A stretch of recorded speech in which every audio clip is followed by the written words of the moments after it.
नमस्कार, आदाब, सत श्री अकाल।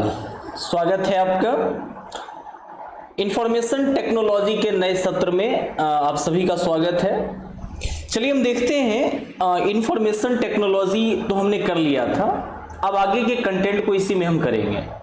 पिछले 3 दिन मैं इस पे वीडियो नहीं डाल पाया, वो सॉफ्ट स्किल पे था, और आज हम फिर से इंफॉर्मेशन टेक्नोलॉजी के टॉपिक पे वापस आ गए हैं। तो हमने जाना कि इंफॉर्मेशन टेक्नोलॉजी है क्या। जैसे कि एक बार अगर हम रिवाइज कर लें तो अब यहाँ पे देख पा रहे हैं कि इंफॉर्मेशन टेक्नोलॉजी को हमने 6 भाग में बांटा, जिसमें एक था हमारा यूजर, एक हो गया आपका process, hardware, software, data, internet. और हमने इस पे बात की थी, अच्छे से हमने इस पे चर्चा की, और हमने देखा कि यूजर तो वो है जो कंप्यूटर चला रहा है। अगर मान लिया जाए कि मैं कंप्यूटर एक्सेस कर रहा हूं, मैं कंप्यूटर चला रहा हूं, तो मैं कौन हो गया? मैं यूजर हो गया। और इसमें प्रोसेस, हार्डवेयर, सॉफ्टवेयर, ये तीनों मेन रूप से कंप्यूटर के पार्ट हो गए। फिर आया डेटा और लास्ट में आया इंटरनेट। और हमने ये समझा कि जब कोई यूजर कंप्यूटर चला रहा हो और इंटरनेट की सहायता से अगर वो किसी भी प्रकार के डेटा को शेयर कर पा रहा है, किसी भी प्रकार के इंफॉर्मेशन को शेयर कर पा रहा है, तो ये किसका पार्ट कहलाएगा? इंफॉर्मेशन टेक्नोलॉजी का, यानी कि सूचना प्रौद्योगिकी। तो हम समझते हैं कि इसमें है क्या, कंप्यूटर क्या होता है।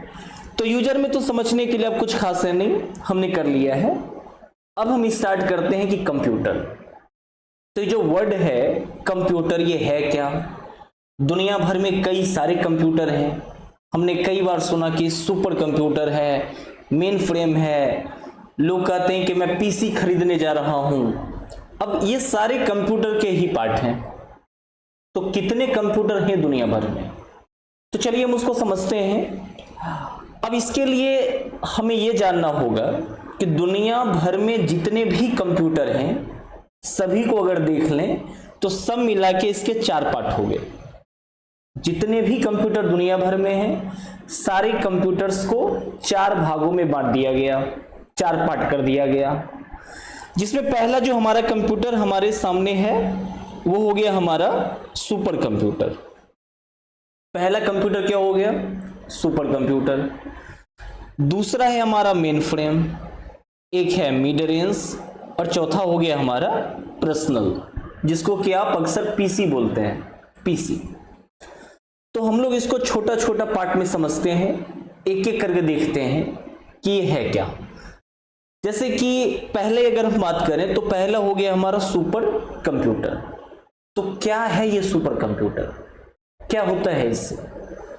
अगर हम बात करें सुपर कंप्यूटर का, तो आप ये कह सकते हैं कि ये मोस्ट पावरफुल कंप्यूटर है। मोस्ट पावरफुल कंप्यूटर, पूरी दुनिया में इससे ज्यादा पावर का कंप्यूटर है ही नहीं। Most powerful computer of the world. अब नॉर्मल कामों के लिए तो जाहिर सी बात है कि इसका यूज होना नहीं है। जैसे एग्जांपल के लिए ले लें, हमें यह पता करना हो कि मौसम कैसा रहेगा, बारिश की संभावना है या फिर नहीं है। यानी कि अगर हमें मौसम का जानकारी लेना हो तो आपने तुरंत मोबाइल खोला और आपको पता चल गया कि आपके आसपास बारिश की संभावना कैसी है, टेम्परेचर कैसा रहेगा आपका, ये सब पता चल गया। लेकिन ये जानकारी हमारे कंप्यूटर को मिली कैसे? हमारे मोबाइल में डेटा आया कैसे? अब इसके लिए जो मेन जवाबदेह होगा वो होगा सुपर कंप्यूटर।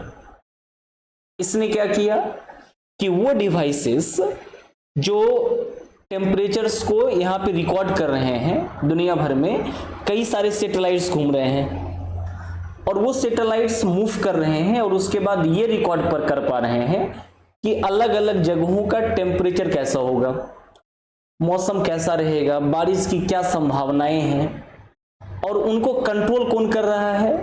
उनको कंट्रोल किया सुपर कंप्यूटर ने। अब जैसे उसको कंट्रोल किया, उससे सारा जानकारी किस में आ गया? सुपर कंप्यूटर में। और फिर इसने क्या किया कि जीपीएस पे सारा भेज दिया, सारा डेटा जीपीएस पे फिट कर दिया। हमने अपने मोबाइल से जैसे उसमें हमने इंटरनेट डाला, उसके बाद हमने लोकेशन ऑन किया, क्योंकि जीपीएस पे सारा डेटा सुपर कंप्यूटर ने डाल के रखा था।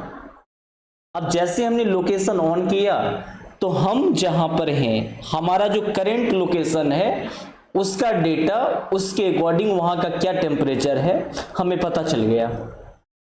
अब डेटा इतनी आसानी से पता आपको चल गया, लेकिन किसकी वजह से ऐसा हुआ?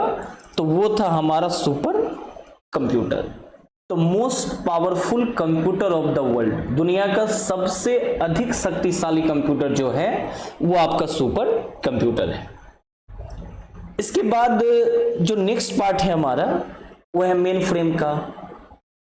अब ये मेन फ्रेम कंप्यूटर क्या है?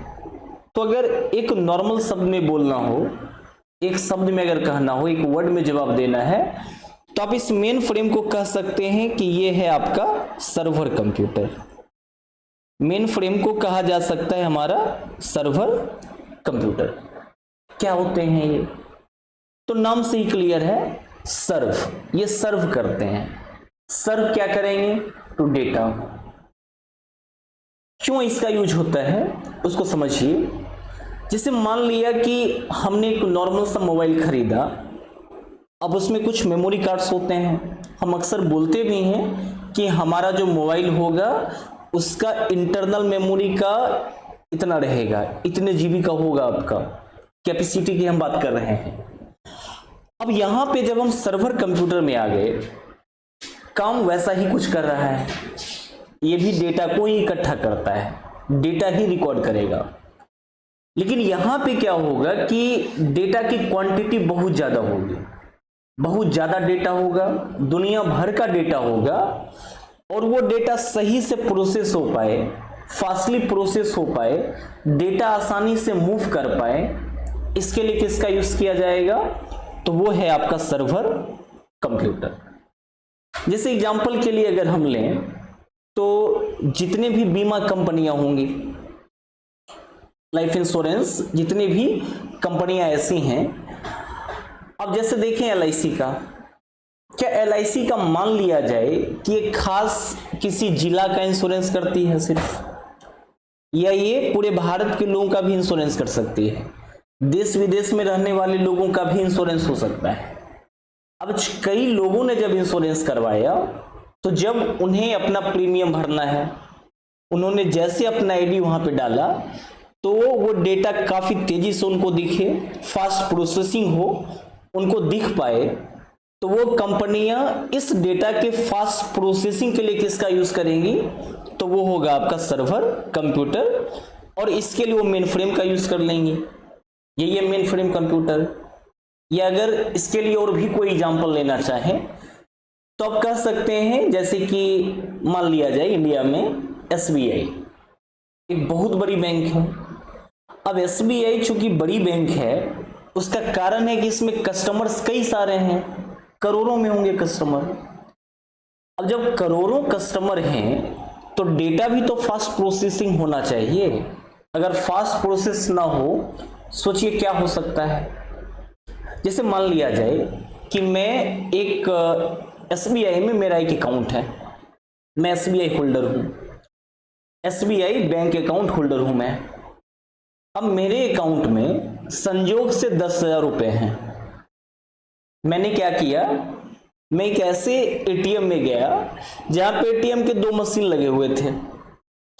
अब मैंने पहले वाले में कार्ड डाला और मेरा 10,000 रुपया मैंने निकाल लिया, विड्रॉ कर लिया। अब अगर संजोग से ऐसा हो जाए कि एसबीआई का वो जो एटीएम था वो इस ट्रांजैक्शन को लगभग 30 सेकेंड या 50 सेकेंड या 1 मिनट के बाद अपडेट करे, क्या हो सकता है इसमें?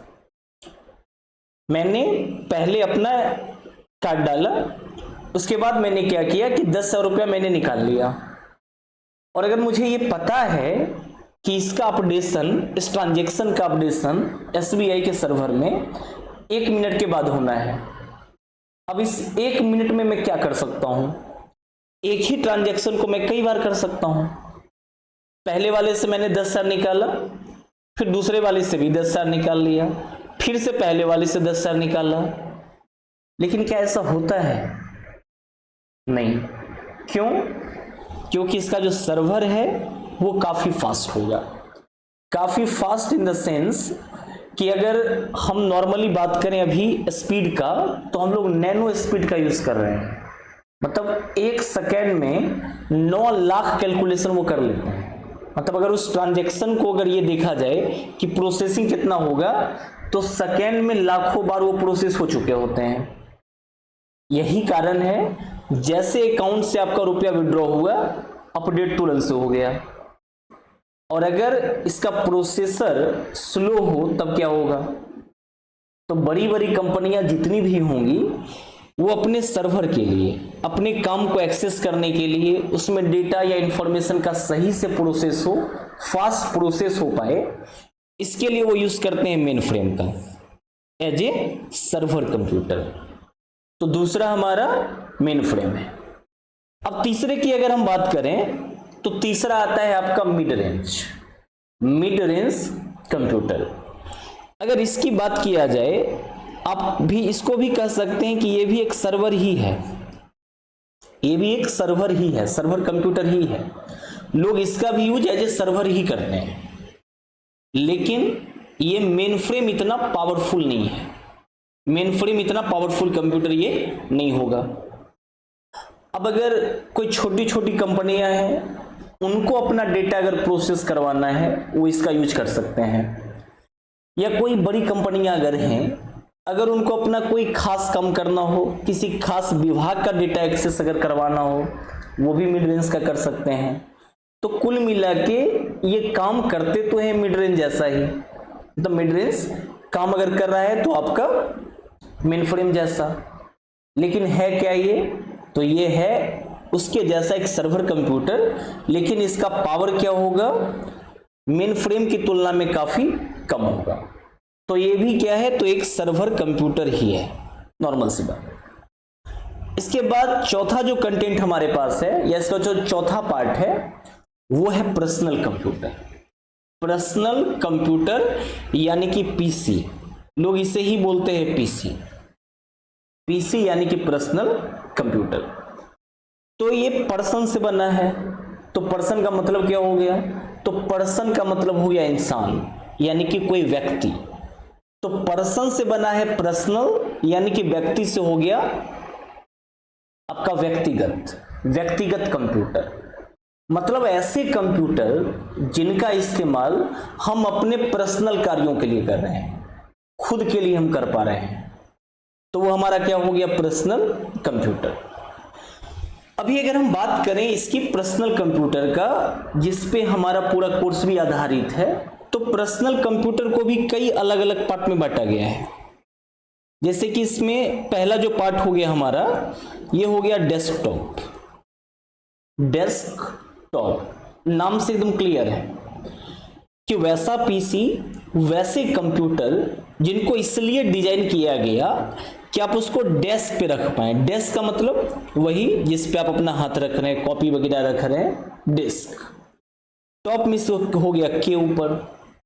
मतलब ऐसे कंप्यूटर, ऐसे पर्सनल कंप्यूटर, ऐसे पीसीज जिनको इसलिए डिजाइन किया गया कि आप किसी डेस्क पे रख के उसका इस्तेमाल कर पाए। तो ये क्या हो गया? हमारा डेस्कटॉप। अब अगर हमें इसे यूज करना है तो किसी डेस्क पे रख के ही यूज करना पड़ेगा। अगर कोई चाहे कि मैं इसे लेकर घूमूं, तो क्या ये पॉसिबल है? संभव नहीं है, क्योंकि इसके लिए अलग से आपको पावर बैकअप वगैरह चाहिए होगा। पॉसिबल है नहीं। इसके लिए आप इसको डेस्क पे रख के ही यूज कर सकते हैं। दूसरा आता है हमारा लैपटॉप। तो लैपटॉप क्या हो गया? तो पहला हम देखें, इसमें एक वर्ड है लैप। तो लैप मिस हो गया गोद, टॉप मिस हो गया के ऊपर। मतलब ऐसे कंप्यूटर्स जिनको इसलिए डिजाइन किया गया कि हम अपनी गोद में रख के उसका यूज कर पाए, इसमें कोई समस्या ना हो। तो ये क्या हो गया? हमारा लैपटॉप। तीसरा है हमारा टैबलेट पीसी। Tablet PC. आप इसको कह सकते हैं पाम टॉप, पाम टॉप। अब ये ऐसा कंप्यूटर है कि आप इसको पाम पे रख सकते हैं, पाम यानी कि हथेली। ऐसे कंप्यूटर जिनको इसलिए डिजाइन किया गया कि हम अपनी हथेली पे रख के उसका इस्तेमाल कर पाए। तो ये क्या हो गया हमारा पाम टॉप, जिसको कि हम लोग टैबलेट कह सकते हैं। एकदम नॉर्मल सी बात है। इसी में चौथा हो गया हमारा स्मार्टफोन। स्मार्टफोन ये वही आपका स्मार्टफोन है, सेलफोन आपका जो आप यूज कर रहे हैं। और आज के स्मार्टफोन इतने एडवांस हो गए हैं कि वो कंप्यूटर के सारे काम कर सकते हैं। इसीलिए स्मार्टफोन को भी एक कंप्यूटर में डाल दिया गया कि ये भी कंप्यूटर ही है। और इसी में एक लास्ट है हमारा वियरेबल डिवाइस। वियरेबल डिवाइस, तो वियर का मतलब क्या है, पहनना। एबल मिस हो गया योग्य। ऐसे कंप्यूटर या ऐसे डिवाइसेस जो पहनने योग्य हैं, जिन डिवाइसेस को आप पहन पाते हैं, पहन सकते हैं, वो हमारा क्या हो गया वियरेबल डिवाइस। जैसे कि आपका स्मार्ट वॉच, अब स्मार्ट वॉच को तो पहन ही सकते हैं, पहन ही रहे हैं, तो इसको भी कंप्यूटर यानी कि पीसी के समाज में ही डाल दिया गया है। तो 5 भागों में इसको बांट दिया गया है, डेस्कटॉप, लैपटॉप, टैबलेट जिसको पाम टॉप भी हम कहते हैं, स्मार्टफोन या फिर वियरेबल डिवाइस। अब यहां पे हमने ये जान लिया कि कंप्यूटर जो दुनिया भर में है उसको कितने भाग में हमने बांटा, जिसमें आपका था ये पहला हो गया हमारा सुपर कंप्यूटर, फिर आ गया मेन फ्रेम, फिर मिड रेंज, उसके बाद हो गया हमारा पर्सनल। तो आगे का जो सेशन होगा हम लोग पर्सनल कंप्यूटर से स्टार्ट करेंगे। तब हम जानेंगे कि ये कंप्यूटर है क्या, पीसीस क्या होते हैं, कितने भागों में बांटा गया है इन पीसीस को, क्या है हार्डवेयर, क्या है सॉफ्टवेयर।